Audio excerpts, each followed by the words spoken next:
to the bad guy. Yeah, Chico. Yeah, Chico. You're talking to the bad guy.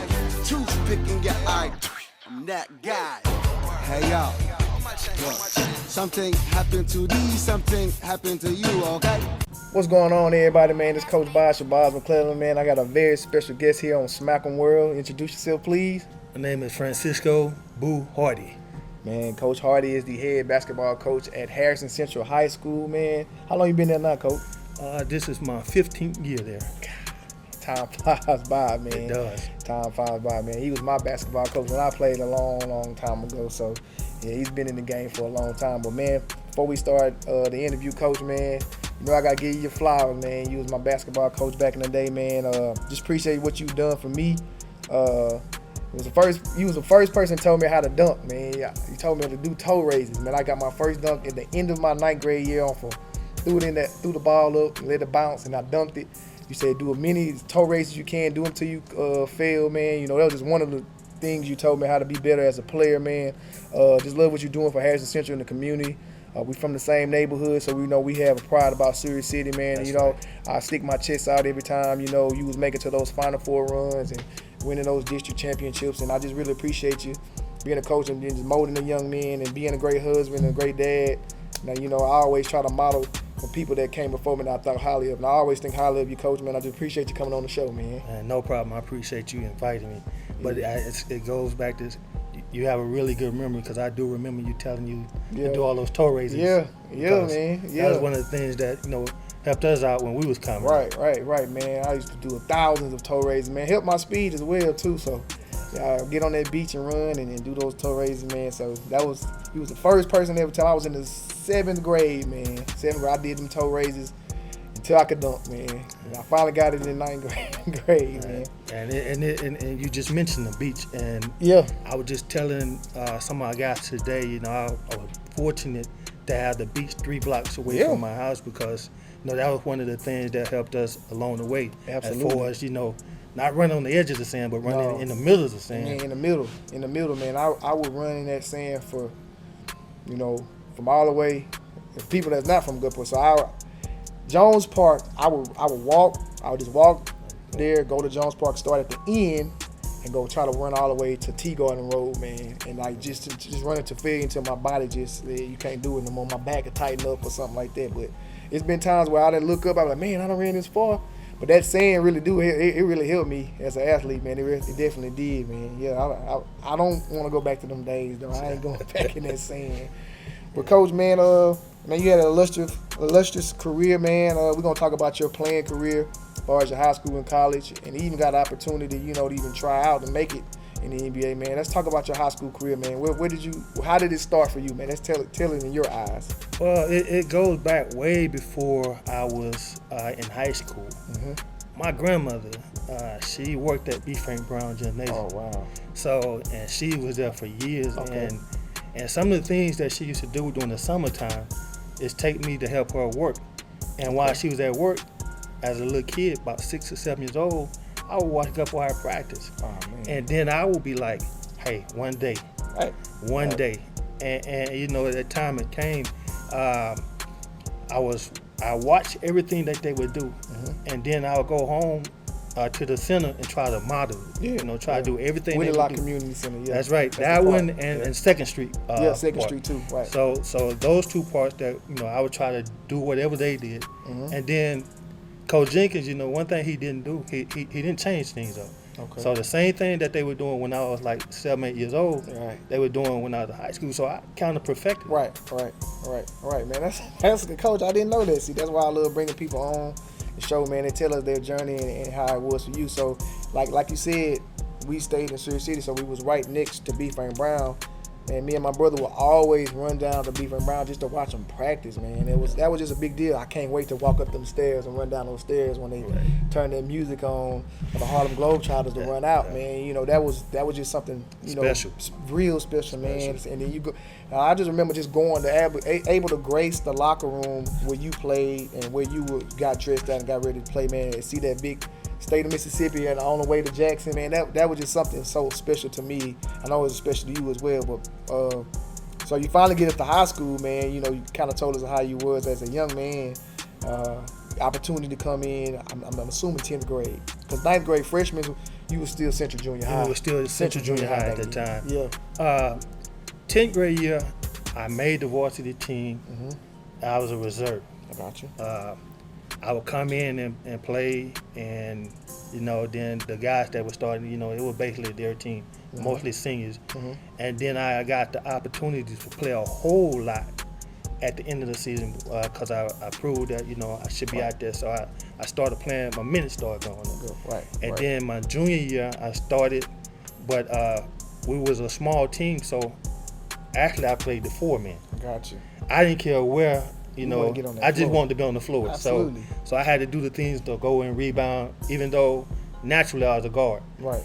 And then my senior year, coach moved me to the wing. I got you. That's I'm saying your senior year, was that the year that y'all ended up winning the state championship? That was the year we won the state championship. Gotcha.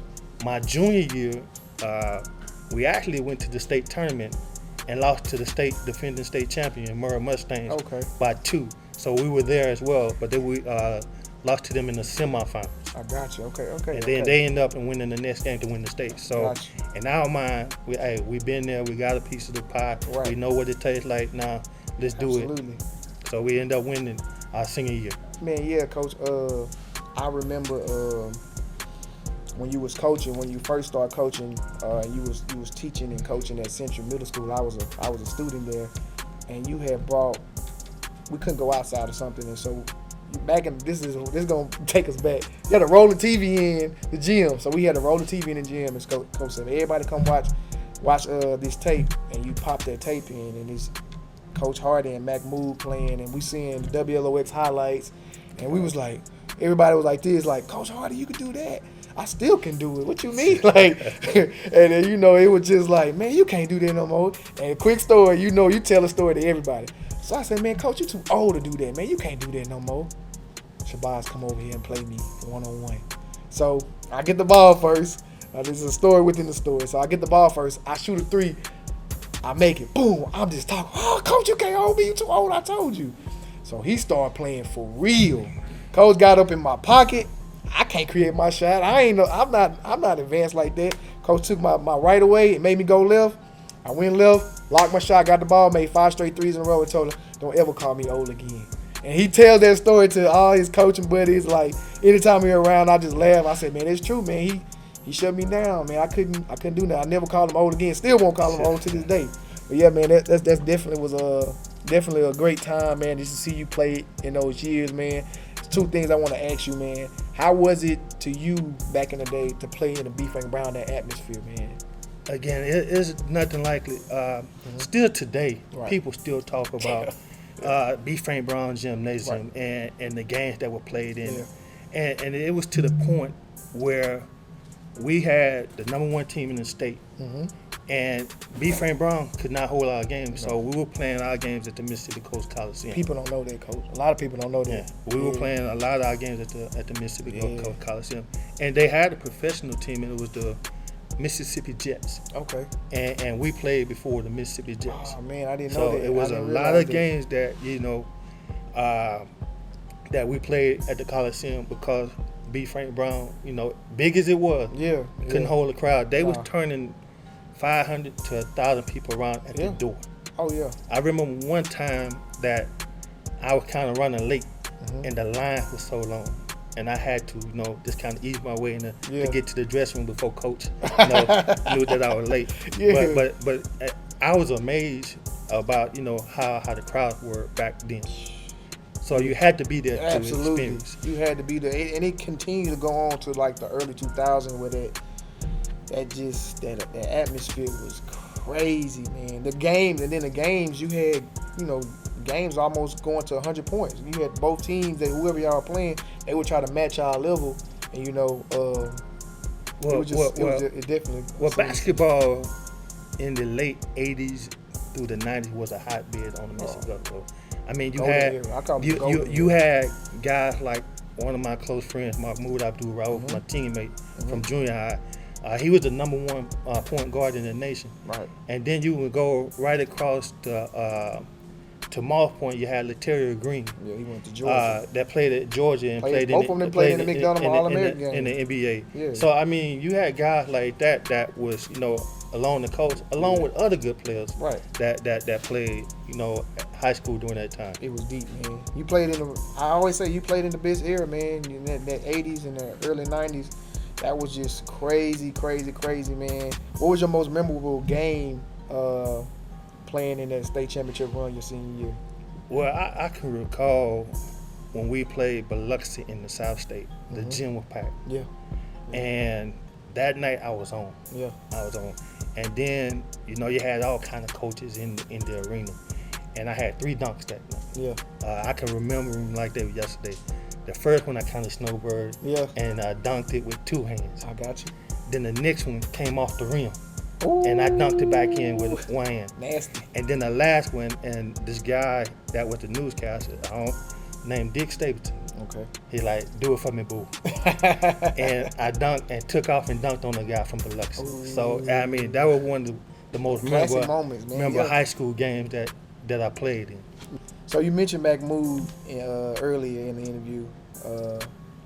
Go back to talk about like how y'all was as a child and growing up, like those battles y'all used to have. You used to tell us many battles y'all used to have. You can just give us one story that somebody may never heard. Okay. We were so competitive that people didn't think we liked each other because the battles that we had. Yeah. I can remember his retirement ceremony. He said, "Man, I still got War Moon where Booty scratched me up, and I scratched him up." So, but to go back, we used to go to neighborhoods and compete. Yeah. And we had a team. Yeah. Everybody from the neighborhood. It was like neighborhood versus neighborhood. Yeah, that's how it used to be. And we used to be the Surrey City Sixers. Okay. He was Dr. J. And a lot of people don't know I was Andrew Toney. Okay. That played with the Sixers. So those was our guys. Okay. And then we had guys like Pat Cleveland, Benny McGee, Ronnie Harris, other guys from the neighborhood that, and we would walk to different neighborhoods, and we mostly would walk to Gaston Point. Okay. Where the hospital is now. A lot of people might say. So it is a long walk, but we took the track. Yeah. You was straight shot down the track. Did it many times, yeah. And we would play guys from Gaston Point, and then we would.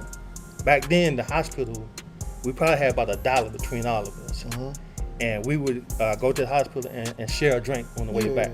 That's how close we were. Yeah, man. That's good stuff, man. Y'all got to work out with each other, play ball, and win state championships together. Then, we got opportunities to play college ball. How did that go for you? College was great. I went to Mississippi Valley first out of high school. I got a scholarship to go to Mississippi Valley. Redshirted my freshman year, and then I came back my second year and I played. I had a game where I played against Southern University and made 8 3-pointers. So I felt like then, when you're young, 19, 20 years old, you kind of do stuff that, sometimes you regret. Right. So, and it wasn't a regret because I think it was all in God's plan. Okay. I left Mississippi Valley and tried to transfer to Southern University. I got you. And once I got to Southern University, the SWAC wouldn't release me to play there. So I ended up going to Mississippi Gulf Coast for about a week. Okay. And when I got to Mississippi Gulf Coast, I had way too many class hours. So Coach Weather told me, "You're spending your wheels. You just be here." Yeah. So he said, "Well, I got something for you." And then I ended up at William Carey. Okay. And I played 2 years at William Carey from there. I got you. I mean, Coach Pryor mentioned you going to William Carey, man. When we brought him on the show, that y'all are cousins, man. I didn't realize y'all were cousins. Yes. But I knew he was from Surrey City, but I didn't put it. My mom was like, "Yeah, Shabazz, they cousins. You didn't know that?" I'm like, "No, family. Yeah, that's family, man. He definitely family, man." And I'm extremely proud of the things that he is doing. Absolutely, man. He's doing it big, man. You got a national powerhouse. Yeah, number one team in the nation. That's that's hard to be the number one team in the state. But when you say you're the number one team in the nation, you're doing something right. I've seen him build that up from ground up as well, man. Shout out to Coach Pryor, man. Yeah, coach. So, man, after you finished playing at William Carey, you know, where did coaching come about? Who influenced you? My mentor, Coach Prince Jones. Ah, Coach Prince. I know everybody on here got a Coach Prince Jones story, yeah, but yeah. Coach, he's been inspirational in a lot of people's life. Absolutely. After I was chasing, the hoop dreams or whatever, and I decided, hey, okay, it's time to go to work and put your degree to work. Mm-hmm. And he gave me an opportunity to say, look, and this way what he said, you're gonna coach football, you're gonna coach basketball, you're gonna coach track, you're gonna do it. And I appreciate it from because being a basketball guy, right. and it gave me an opportunity to learn, on the coaching side. Mm-hmm. And I watch him and how, he's straight, no nonsense. Absolutely. And disciplinary. And so a lot of stuff, I modeled from just being around him. Right, man. Coach. And then also, and his brother, I can't leave Coach Bobby Jones out as well because, because Coach Bobby Jones, that's my guy. He's with me every single day, at basketball practice. Right. So that's my guy as well. Yeah, man. So Coach bring you into the Gulfport School there. That's where you was my basketball coach there when I was in the 9th and 10th grade. Then you got opportunity to be a head guy. I believe it was at Long Beach, if I'm correct. Yeah, but let me go back before we get to Long Beach because Okay. I got to give you guys, compliment you guys. Man, y'all were one of the best teams that I've coached, man. Yeah. This be fun. Yeah, you, Henry, Duran, Carlos, right?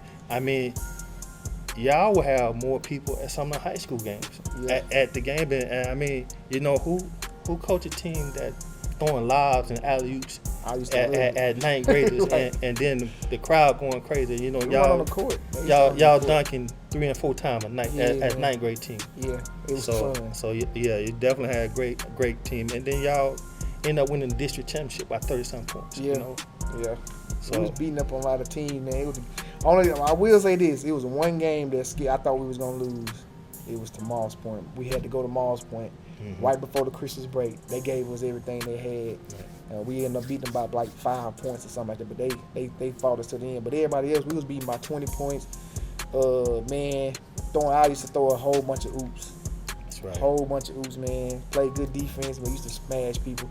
I'm going to pat myself on the back just a little bit. But that team, Henry, ended up helping us win the state championship our 10th grade year. So that was a special group, man. It was a special group. It was a good time to play on that as well, Coach, man. Yeah, shout out to my boys, man. Class of 44, man.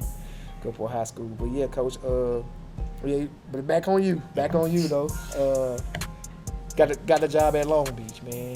Yeah. And, at first, Coach Caldwell gave me the opportunity to be his assistant at Gulfport High. Right. I didn't know he was sitting in the bleachers one day, and he was watching our 7th and 8th grade practice. I was coaching 7th grade because Coach McGee gave me, and shout out to Coach McGee too, right? Because he gave me the opportunity to coach basketball with him, and then he was like, "I think you're ready to coach 7th grade," and we had a practice. And Coach Caldwell they were practicing late on that day. But he was sitting in the gym and he was watching our practice. And he said, "Man, I like what you're doing." He said, "You're teaching." He said, a lot of guys just get out and play basketball, but you're actually teaching them how to trap, how to cut, how to set screens, And then that following summer, he gave me the opportunity to move up in coaching. He said, I know you enjoy coaching. He said, but this will help you. So he gave me the opportunity to coach junior varsity with him, and then also 9th grade basketball. So after that, other people started seeing, what I was doing for coaching, and then Coach Terry D'Angelo at Long Beach. Right. She gave me the opportunity to coach along with Susan Whiten, who was my 8th grade teacher, by the way. Wow. And then she ended up being the principal that actually hired me to coach at Long Beach. Full circle, man. Shout out to Coach Terry D'Angelo, man. Her husband, not Robbie, Joey D'Angelo. He was my high school football coach. And I believe Coach Terry, she just got inducted at the Hall of Fame at Tulane, man. Oh, wow. Yeah, so I gotta definitely shout her out. Man, you got the opportunity to coach at Long Beach, man. You know, you did a great job there. I actually made a state final run.